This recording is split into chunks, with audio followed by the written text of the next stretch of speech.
In 2004, the University of Oklahoma's president, David L. Boren, created the Presidential Dream Courses.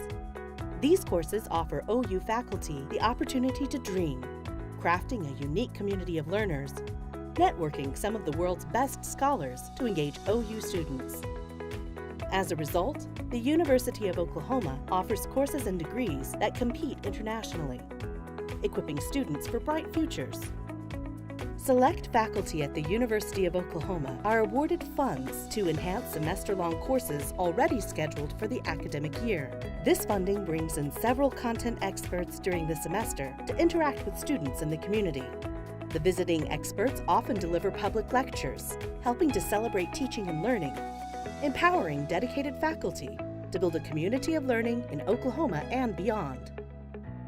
Students and others interact with visitors of influence and importance in policymaking, strategic planning, and scholarship as they network with academic leaders and researchers. We invite you to explore the learning and teaching dreams of OU's esteemed faculty, helping your own dreams grow larger than you ever imagined.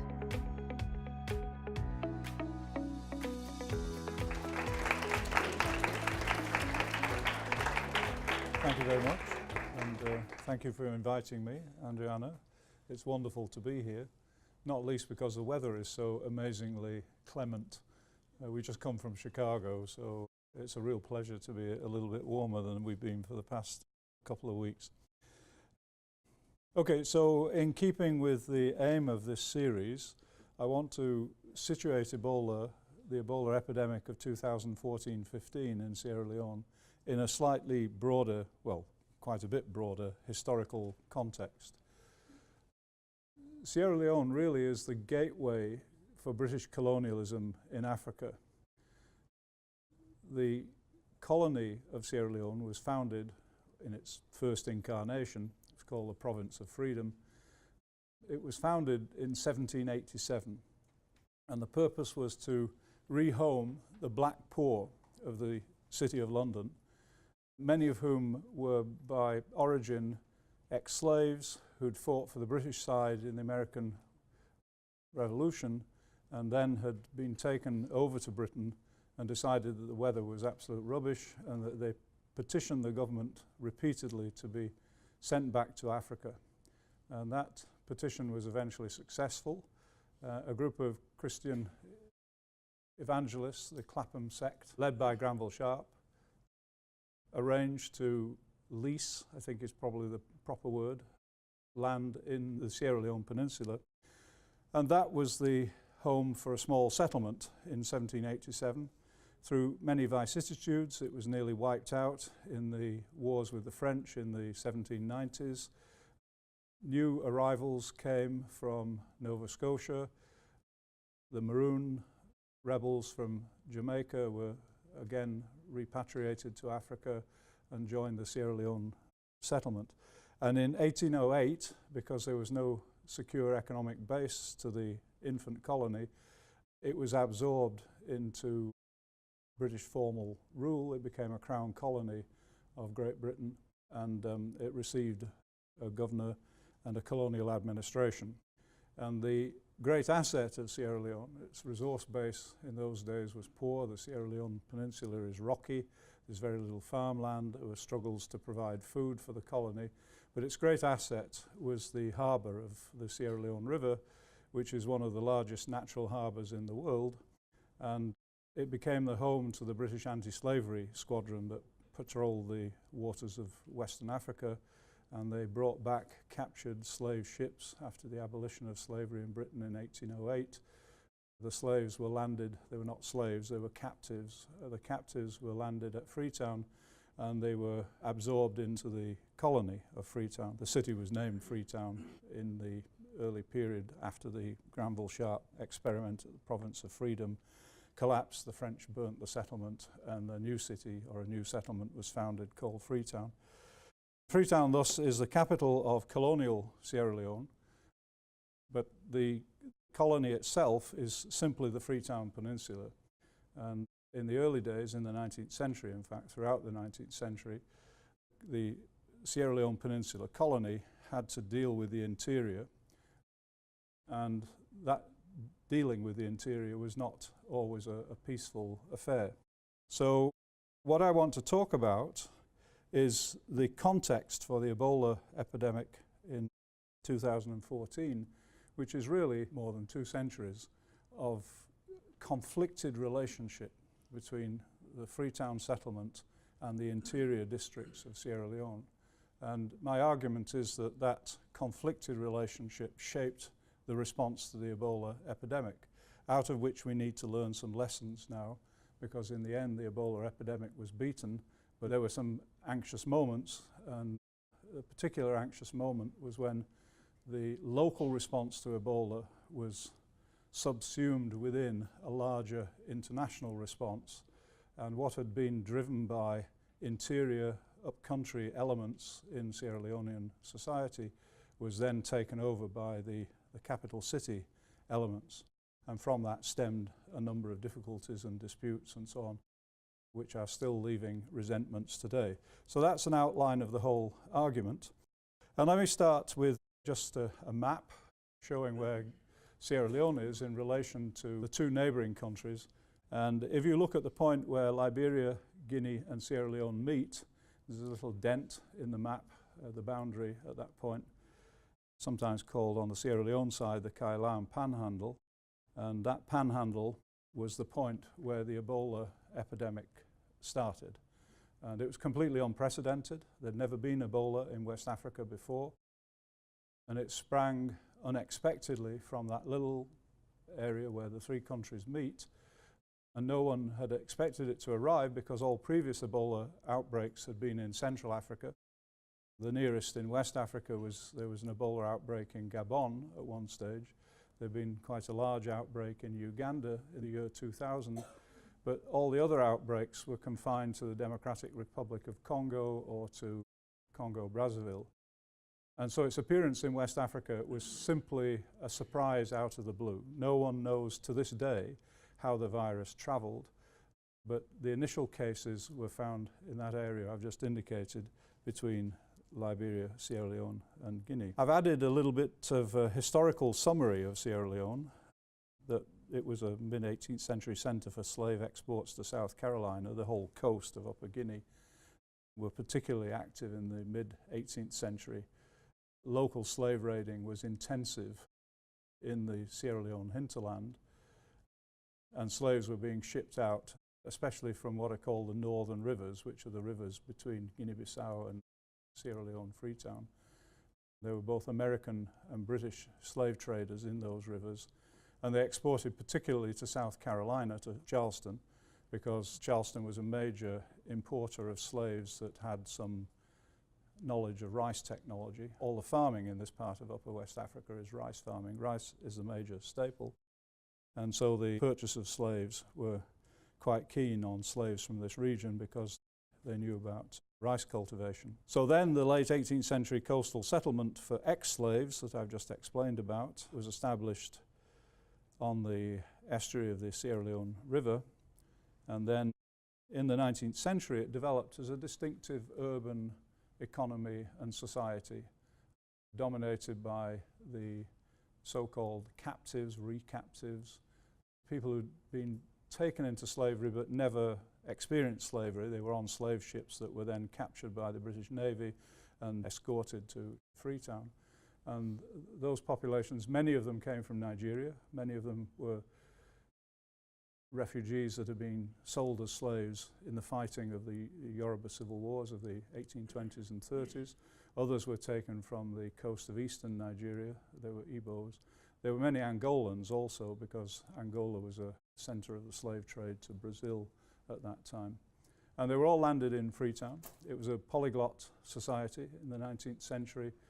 There were more than 200 African languages being spoken on the streets of Freetown.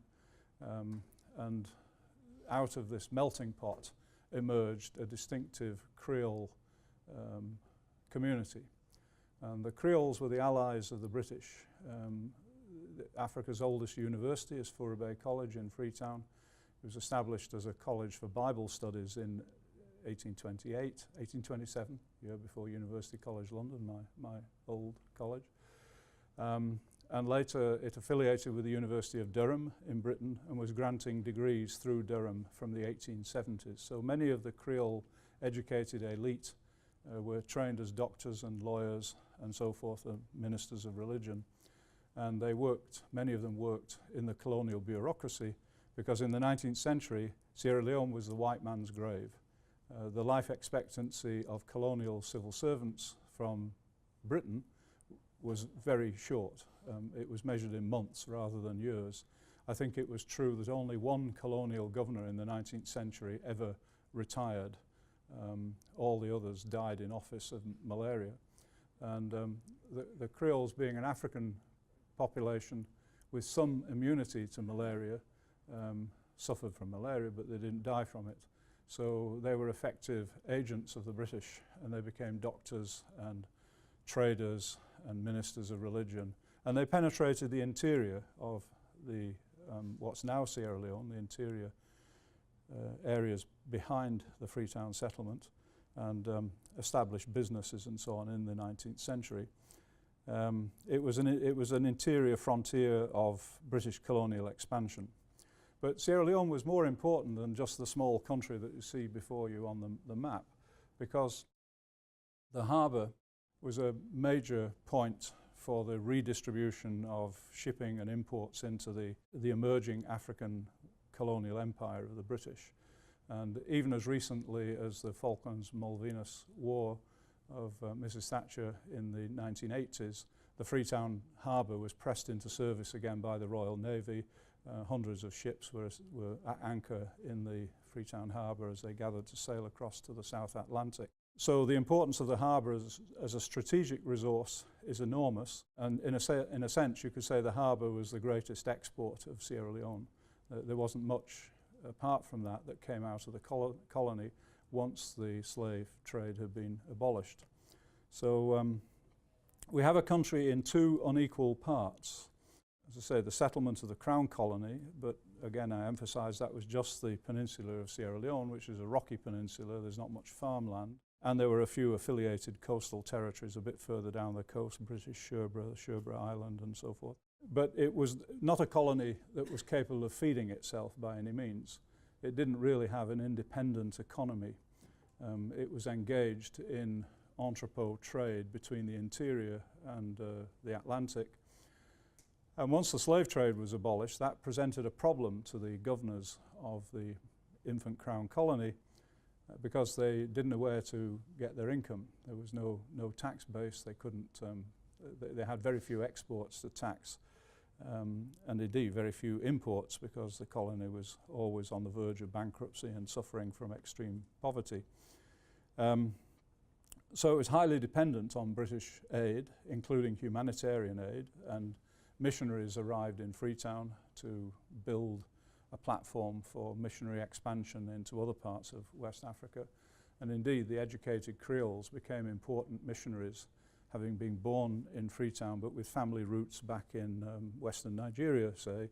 Many of them went down the coast. Sometimes they bought at auction the old slave ships and then sailed them back down the coast to Lagos and other ports along the bights of Benin and Biafra. And they penetrated the interior as missionaries. They were called the Saro in Sierra Leone, still are called the Saro in Lagos. Not in Sierra Leone, in Nigeria. They're still called the Saro in Lagos. And they were sort of part of the colonial expansion into Nigeria in the mid-late 19th century. But then that period came to an end, and the British decided, for complicated reasons, that they needed to secure the interior. There was French competition, that was a major factor. There were also internal wars, and sometimes these wars disrupted trade, and Freetown was very dependent on trade from the interior, and the economy was being strangled if this trade was held up, and they didn't have any control over the warlords that controlled the flow of produce along the interior trade routes. So the British, with their Creole allies, then decided that they were going to declare a formal protectorate in 1898. 1896. But in 1898, there was a pushback from the local, particularly the Mende, but also Timni chiefs, who felt threatened because they knew that the imposition of Freetown law would end internal slavery. And this was something they were not willing to concede because their own food supply was grown mainly by slaves at that time. And so there was a rebellion, or two rebellions, that were simultaneous. One in the south of the country, what's now Sierra Leone, southern Sierra Leone, another stemming from northern Sierra Leone. And it almost ended British colonialism at that point. So the British Army was reinforced, reserves arrived, went into the upcountry and beat back the rebels and protected the harbour because it was now central to the British colonial project. And for a period there was an interregnum. The chiefs, many of the chiefs were executed after 1898 as a result of that rebellion. And few people locally in the interior wanted to volunteer to be chiefs for the British because they feared that they would end up the same way. But by about 1904, the British managed to persuade some of the local ruling families, especially powerful merchants in the interior, to become paramount chiefs. And they set up a hierarchy of chieftaincy, which they called indirect rule because they were ruling through these chiefs. And these chiefs controlled the interior on behalf of the British. So then there was a question of survival. Who feeds Freetown? And early governors were preoccupied by the issue of rice supply to the main staple, to the settlement and colony. Basically, there were two models for building an economy for the Freetown colony in the 19th century. The first one was that Freetown would become a base for exports, and one of the exports chosen was white rice, Carolina rice, in fact, that had been imported into West Africa in the days of the slave trade. And was the governor that, I'll just show you his picture now, Zachary Macaulay, was very ardent in his determination to force local farmers to stop growing African red rice and to grow Carolina white rice, because that way it could then be imported into Freetown and re-exported to Britain as a merchantable commodity. So that was one pattern proposed to give an economic base to the colony. But it was contradictory because it intensified, to grow Carolina rice, it was largely a wet rice crop, and it needed ever more supplies of labour. It was very unpleasant work, and this labour was done by local slaves. So the paradox of a colony being set up to proclaim freedom to former slaves was that the colony could only survive if it intensified trade in the interior to develop, intensified slavery in the interior to provide a commodity that could be traded by export to Britain. The second model, a governor who succeeded Macaulay, Thomas Perronney Thompson, a second model was basically that the settlers, the maroon settlers initially and later the Freetown Creole planters, were to advance into the interior under British protection to bring about an agrarian revolution. But this policy also had an Achilles heel. It provoked conflict with interior chiefs who feared losing their land to planters from Freetown and control of their slaves through extension of Freetown law. That was basically why the war erupted in 1898. So the aftermath of the 1898, which is now the end of my little historical introduction, the British organised a system of interior rule in the Protectorate, as it was now called, the area that was on that map that's not just the Freetown Peninsula, the rest of the country, which is far more extensive than the Freetown Peninsula. So we had a two-part society emerging, the colony, and then we had the interior, which was largely managed under indirect rule. The British protected the local chiefs and they protected their system of production. Non-native planters were banned from acquiring land in the interior. They built a railway from the early years of the 20th century, and the Creole planters wanted to move up along the railway and plant coffee and cocoa and so on, but they were prevented by the British because they said that would destabilize social relations in the interior. And in fact, during the First World War, the Great War, the Freetown Harbour became an important strategic resource for the Royal Navy, and then the food supply to Freetown was guaranteed. The food supply was coming from just above the Freetown estuary. The rivers, the Great Scarces and Little Scarces River, were opened up as mangrove swampland. Very arduous work. You couldn't get a rice crop for 4 years, and until you first of all had to clear all the mangroves, and 4 years later, after it's all rotted down, you could plant rice. So the only people that could do that were chiefs who held large numbers of slaves. So the whole area to supply Freetown with its basic food supply was really developed by slave labour. So the British couldn't end slavery in the interior until a slave revolt in part of the northwest of the country in 1926 brought to light in Britain the scandal of slavery in the interior, and the League of Nations stepped in and forced the British government to emancipate slaves in the interior. This is very late. So here you have a colony on the coast which has been founded with a humanitarian prospectus to care for former slaves, freed slaves, including the slaves that were being, or the captives that were being released from the Atlantic slave trade. On the one hand, you have that settlement, and then on the other, you have an interior where slavery is being protected by British rule as late as 1928.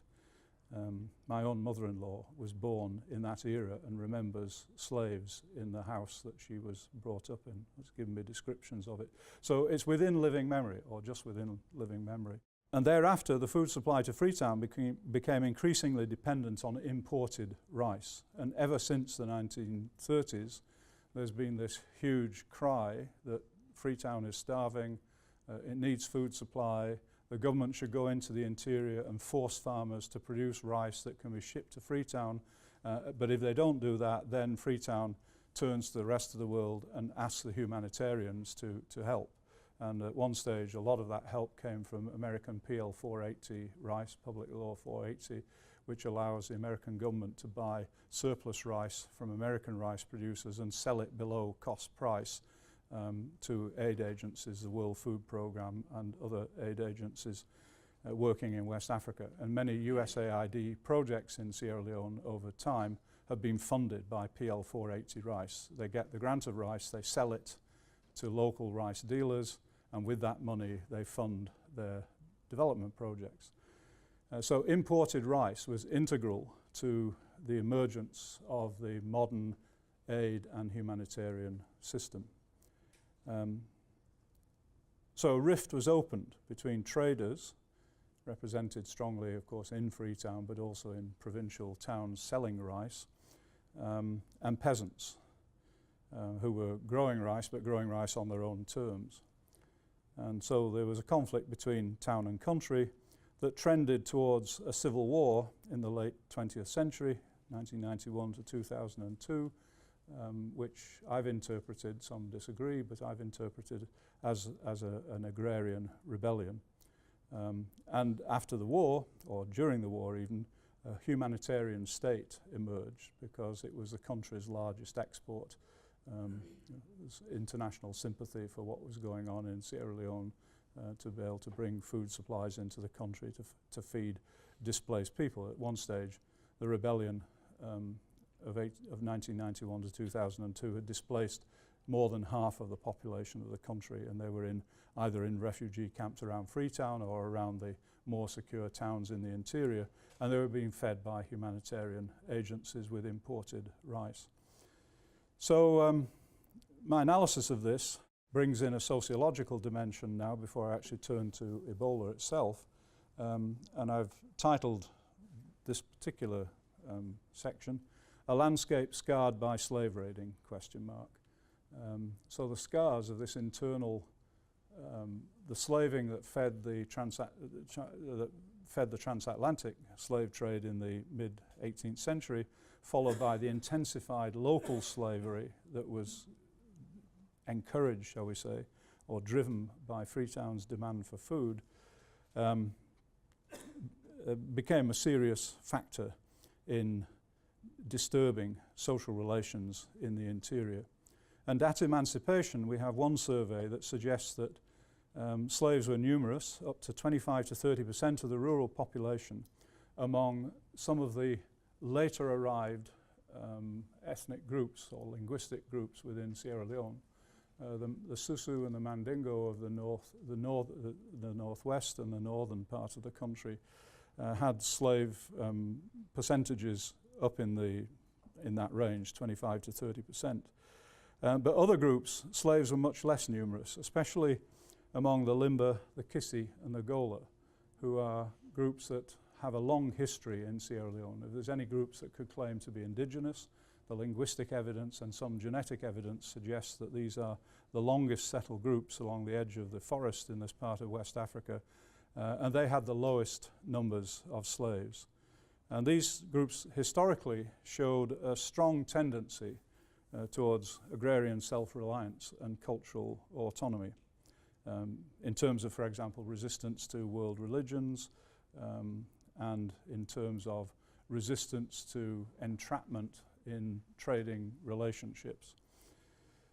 So my argument, the key part of my argument, is it may not be coincidental that Ebola began among one of these endogenous marginalized groups, the Kissi, and that there was a strong local mobilization to defeat the disease, because the Kissi, like the Limba, often in times of difficulty they turn inwards. They turn into their own resources, they disappear from the main road settlements, they go into the interior. The Limba, I once interviewed some Susu farmers and some Limba farmers who lived in the same valley in northwestern Sierra Leone. I said, what happened in the war? The Susu said, oh, we all ran back to join our relatives in Guinea.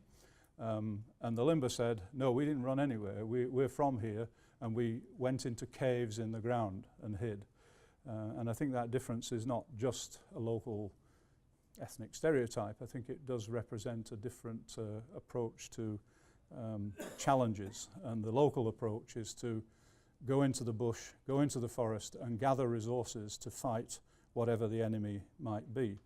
So now we turn to the actual Ebola outbreak itself. This map reflects the distribution of Ebola cases right at the peak of the epidemic, 4th of November 2014.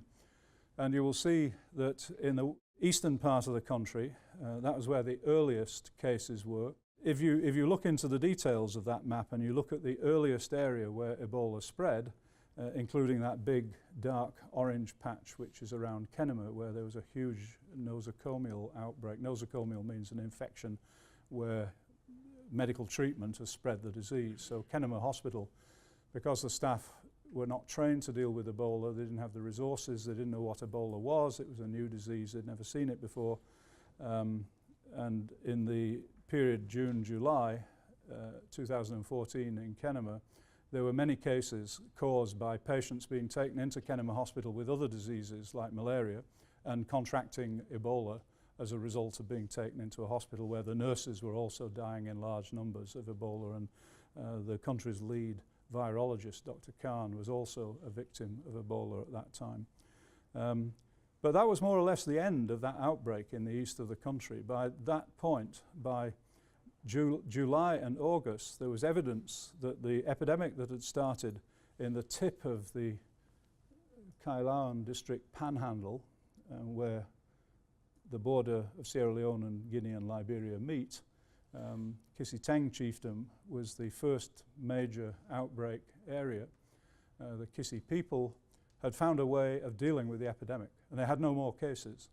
As from about August 2014, as the rest of the world hadn't even arrived, they were still, WHO, the World Health Organization, was still declaring, it wasn't until I think about the 8th of August 2014 that the World Health Organization declared a public health emergency of international concern, which is the instrument that declares that you've lost control of the situation and international resources need to be committed to deal with this epidemic.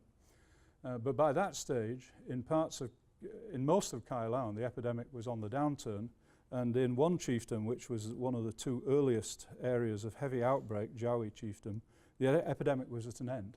There were no further cases from August 2014. So something had happened in those areas to help end the epidemic. Meanwhile, the epidemic was spreading down the road system into the middle of the country, to Moyamba district. The mode of transportation of the virus was that, literally transportation, there was a case in Kenema Hospital where the man had decided to run, or rather his son had died of Ebola because he'd been infected in Kenema, and the father then suspected that he was infected with Ebola. So he managed to smuggle himself out of Kenema, because by that stage there was an army cordon on the main road, but there are lots of bypass roads, and you can get bikers and taxi drivers to take you around the back, and all these roads really date from routes date from the days of the Civil War, when people moved around even though the main road was closed by rebel ambushes and so on. So he found his way out of Kenema and got himself smuggled in the boot of a taxi down to Teama, which is a big road junction near Njala University in the middle of the country. And then he got himself taken by motorbike taxi up to the Taya River opposite his village of Fogbo. And his sister was in Fogbo as a herbalist, and he thought his best chance of surviving was if his sister treated him. Of course, it didn't work, and he died, and his sister died as well, and infection was spreading to neighbouring villages because people had come in, relatives had come in to sympathise with the dying woman, take part in her funeral, and they started to develop Ebola in at least one of the surrounding villages. I'll show you a picture in a minute to show you how that all ended. But meanwhile, there was an infection chain that was spreading down the main road to Moyamba Junction. The authorities closed the market at Moyamba Junction, which then promptly reappeared 3 miles down the road. But meanwhile, the epidemic was motoring down towards Moyamba. It had already got to Freetown. It was then spreading back up the road system towards Makeni in the north of the country. So that's the story of the early part of the epidemic, in which, as the total number of cases were rising to a crescendo in November 2014, the epidemic had ended, to all intents and purposes, in the eastern part of the country where it started, particularly in this original district in Kisiteng Chiefdom. So what was going on? Well, first of all, people were monitoring what was happening. They were hit by a strange disease. They didn't know what it was. Lots of rumours flowed around. And in some places, people said, it's the American Army, because a group of American Army doctors turned up at Kenema Hospital, and they looked again at the old Lassa fever blood samples from 2008 and claimed to have found some cases of Ebola even at that stage. It was a perfectly valid piece of work to be doing. It was an obvious thing to do, to check whether the Ebola virus had been circulating at an earlier period, because we'd never suspected it, so we never looked for it. And interestingly, they'd found some evidence, though it's disputed how accurate because the samples might have deteriorated and the tests that they used might not have been completely accurate. But nevertheless, it was a good thing to be doing, an interesting thing to be doing. And local opinion took a different view of this. They said, well, and I think it was fed by Twitter and our good friends Twitter and Facebook. So there were diaspora Sierra Leoneans, especially in North America, who were passing messages back to say, you know, this isn't anything natural, this is germ warfare. The Americans are there to test a germ warfare agent, and it's escaped, and we Sierra Leoneans are the victims of this, and so on and so forth. That didn't help, because then people were diverted from looking at the true cause of the disease. But not in these interior villages where the epidemic had started. They were not on Twitter, they were not on Facebook, they were not even on telephone in many cases. In fact, the road to this village, Pondu, which is outside Fondu Market, which is a kind of big centre up in Kisiteng Chiefdom, right on the borders. It's kind of like 2 miles from the Liberia border, 2 miles from the Guinea border, and it's a major centre of diamond smuggling and smuggling of other things, cocoa and so forth. Pondu is a little village down towards the river separating Sierra Leone and Guinea, and there were cases there that were unreported by the Sierra Leone government, as early as March 2014. But locally they were being reported, and this is the journal of one of the primary school teachers in Poindu village who said something funny is going on here. And he kept a record. Each day anyone died, he wrote down the details, who it was, what date they died, what the symptoms were, and he pieced together the whole story of the Ebola epidemic in that part of Kisiteng chiefdom even before the government officially announced that there were Ebola cases in Sierra Leone. That wasn't until May 21st, 2014, 3 months after this teacher had started his journal. So locally people were monitoring Ebola and wondering and thinking what to do about it. The next slide is actually the border, just so you can see what it looks like. This is the border between, that's Guinea. That wooden ferry goes over to Guinea all the time. The town over the other side of the river was founded by a lot of people from Poindu Market, which was destroyed in the Civil War, and it's still largely destroyed today. And they felt safer in Guinea because many of them came, these diamond dealers and so on, they came from Guinea, and they built another town called Nongoa, and that's the ferry that goes over the river to Nongoa. And here are the bike riders waiting to carry passengers who are coming across all the time. There's no control at that border. There's no military checkpoint. The military checkpoint is on a different road 2 miles away. So you see how easy it is for people to pass unmonitored. Esther and I talked to one of the border guards on the Liberia connection, and he offered to take us into Liberia. We said, no, we've not got visas, it'd be a bit dangerous, so we'll not do that, but thank you very much. And then he told us, but he said, anyhow, we can't control this border because he says there's 100 pathways that people use. Their families are separated by the border. They just go over to visit their relatives. So between Liberia, Guinea and Sierra Leone in this region, there's a complete openness of borders to local Kisi people. And they run their own lives according to their own principles. And one of the things that they were trying to do at this stage was figure out what the disease was and then how to resist it. And some of that is now I'm going to explain how that happened. But the outside response was beginning from September 2014. Well, there were outside responders right from the beginning. MSF, Médecins Sans Frontières, had some border Ebola places. They founded a holding centre on the Guinea side of the border, and then they came into Kailaun in the later part of the year in 2014 and built a second Ebola centre. And there were some other sort of efforts supporting the local response, but it wasn't the organised international response that came in from October onwards in 2014. So some of the initial responders from outside actually turned back. They couldn't get to some of the places where the cases were. So this is on the road to Fogbo, and you can see from the canoe that it's quite an expanse of water, and that was in the dry seasons. You've got to imagine what it was like in the rainy season. It was a great torrent, and the responders turned back because they didn't know what they were getting into. They reported they feared drowning. That's actually the crossing to Fogbo if you go across the Taya River. And again, that's in the dry season when it looks benign. You can swim across it if you want, it's perfectly okay. But in the rainy season, it's a raging torrent. The paramount chief of the area has to ban people using that canoe from August onwards, and these cases were occurring in August because the river is rushing it's too full and it's too strong. People drown every year in the river. The response teams from outside couldn't actually get over. Local response, however, took the initiative, and the Fogbo outbreak was contained, for example, when 2 local youths felled a bridge like this. It's not the actual bridge, and so they obviously had to do quite a bit of chopping in the middle of the night when they went to fell it.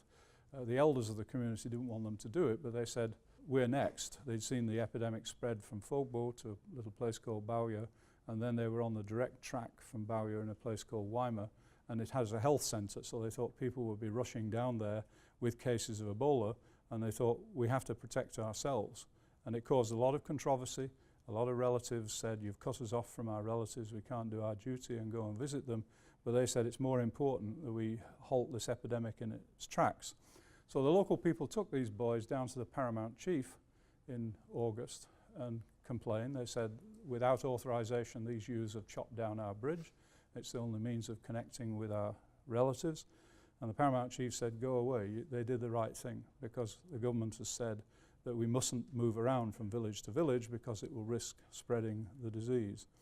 So there was local agency that then ended the epidemic, and there were local leaders who then quarantined their communities so that there was no entry by patients, by people who might have been bringing the virus from outside.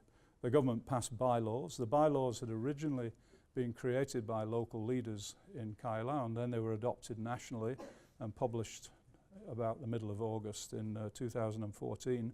So every local leader had to implement them. But here's a local leader who was already implementing his own quarantine to protect people moving in who might protect his community from people moving in who might have the virus. And by that stage there was an outbreak was building up in Freetown, and a lot of relatives came back from Freetown wanting to visit their relatives, and they were not allowed into the village. They were turned back. I've talked to the local people that did it. They were often young men who were Kamajor civil defence fighters in the war or similar, and they call themselves Ebola Kamajors. They were fighting for their communities, and they were telling their own families, their own brothers and sisters, literally, do not step down from this car, get the vehicle to turn round and go back. They were also participating in local safe burial teams.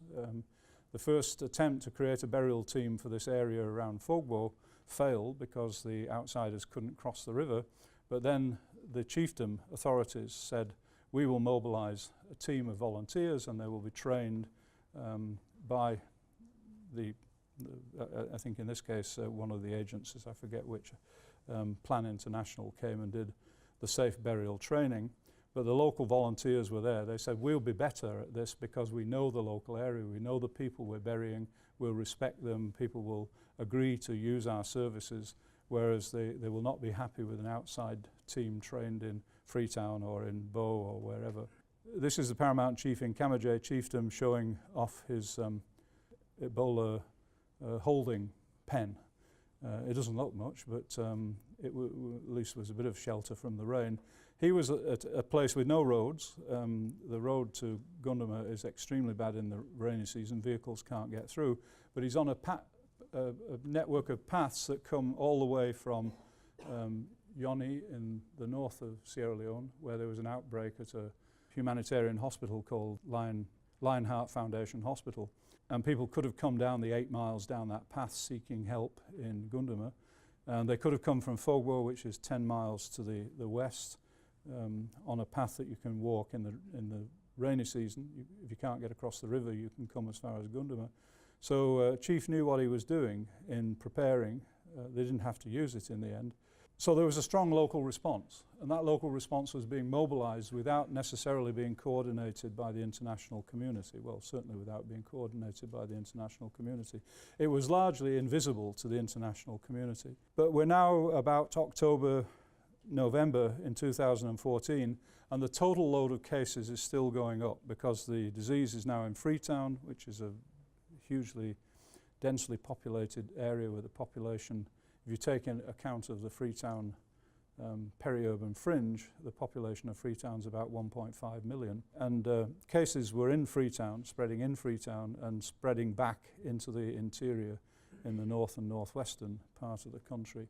And so the government mandated a military response, which was supported by the international agencies. They wanted a kind of top-down control of Ebola because they argued that if we don't do it from on top, then no one's going to pay attention to it.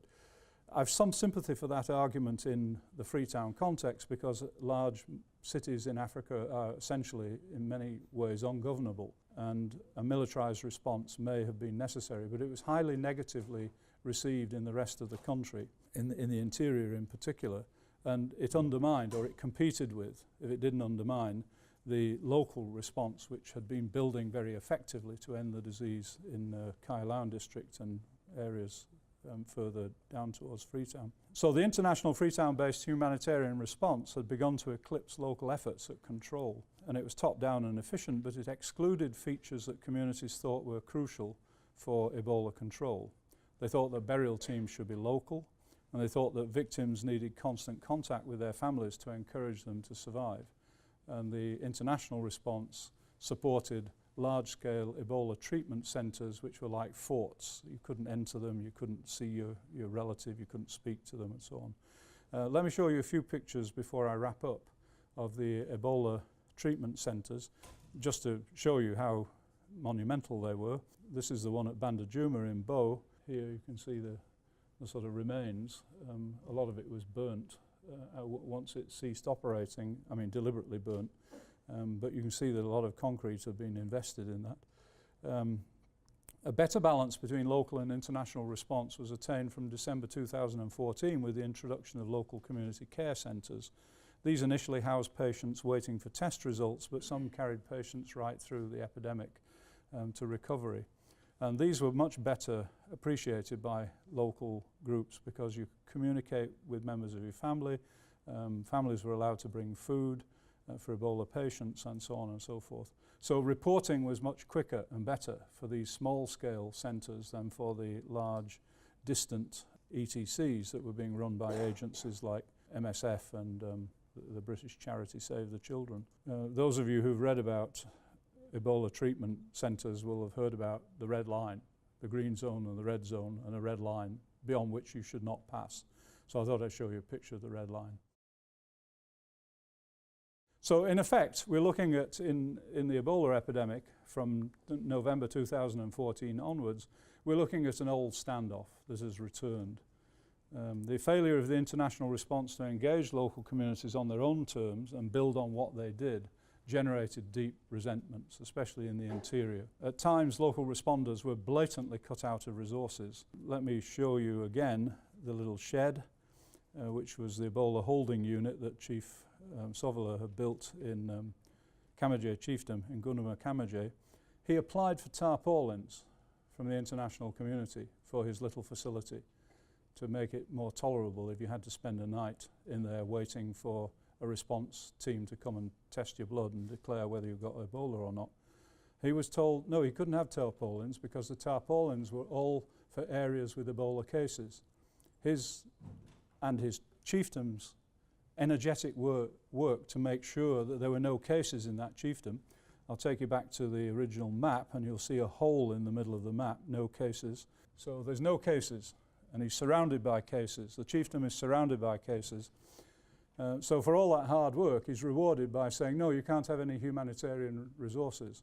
You know, this is kind of perversity gone mad. This is top-down control gone mad. Someone was not paying attention. So Chief Sovola was told he couldn't have these tarpaulins.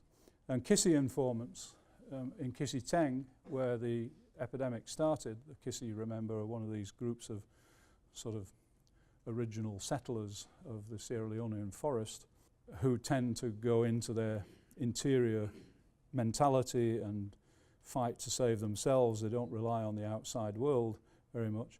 Kissi informants were especially insistent that they'd helped to steady a stream of Ebola.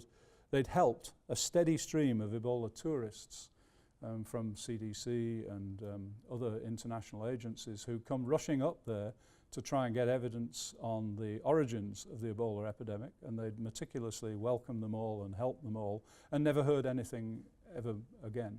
You know, these people would come for maybe they wouldn't even sleep. Maybe they'd come for one night at most, and they would go off with their data like diamonds, people said. They would take their data back to make their reputations and their fortunes or whatever with this wonderful data on the emergence of the Ebola epidemic. And they never came back. So they were bitter that the only benefits stay in Freetown of the Ebola epidemic, and no one had helped them build on the lessons of their own response, except that we've responded to that criticism and we tried to develop a program that will work with some of these local responders to make use of what they learnt. Okay, so now coming down to my conclusions, but I just first of all want to show you that the international community did recognize that the ETCs were a problem, and they also recognized that patients who died there often died without their families knowing and without the families being able to visit them. So they then tried to deal with that by investing in a nicely developed little graveyard with all these grave sites properly identified and properly gravelled and so on and so forth. Trouble is, no one visits that graveyard, and in most cases families don't even know that their loved ones are buried in that graveyard. When I went there, they couldn't find the key to the front door of the graveyard. We had to climb over to enter. So it's a beautiful graveyard in the middle of nowhere by the ETC at Wageningen, 10 miles north of Kenema, visited by no one, which seems to be a rather sad commentary on the disconnect between international Freetown-driven responses to Ebola and the needs of local communities. So my conclusions are as follows. Humanitarianism in Sierra Leone has a long but one-sided history. This history favours town over country. Freetown's a port, but it imports more than it exports. Ebola began in the far interior with groups shaped by a long history of exploitation and marginalisation. And these groups drew on their own resources in the Ebola epidemic and drew down external assistance on occasion to find ways to beat Ebola. But they were driving the response. They were given support by agencies, but essentially they'd figured out the disease and they figured out ways to beat it. International concerns then came in from October, November 2014 and applied a scaled up but capital-centric Ebola response. So the old town versus country antagonisms that I talked about at the beginning and tried to situate historically blighted the scaled up Ebola response, or at least that's my argument. So the key lesson for humanitarianism is to learn how to empower local responders. And it can start by listening to local voices. This should precede the eruption of crises. We need to know how to listen to these marginalized groups, how to take on their own understanding of the situation that they're in. We need to work with them in advance of epidemics or earthquakes or disasters to figure out what would work and what would not work in terms of humanitarianism. We shouldn't come with a cookie-cutter approach from external agencies in which they impose on everyone else, because as the Ebola case shows, this generates a lot of local resentment, it dissipates effort, it makes it very difficult to achieve the objectives the international community set itself. So there are important lessons to be learned about Ebola response and local openness to local ideas and initiatives. Okay?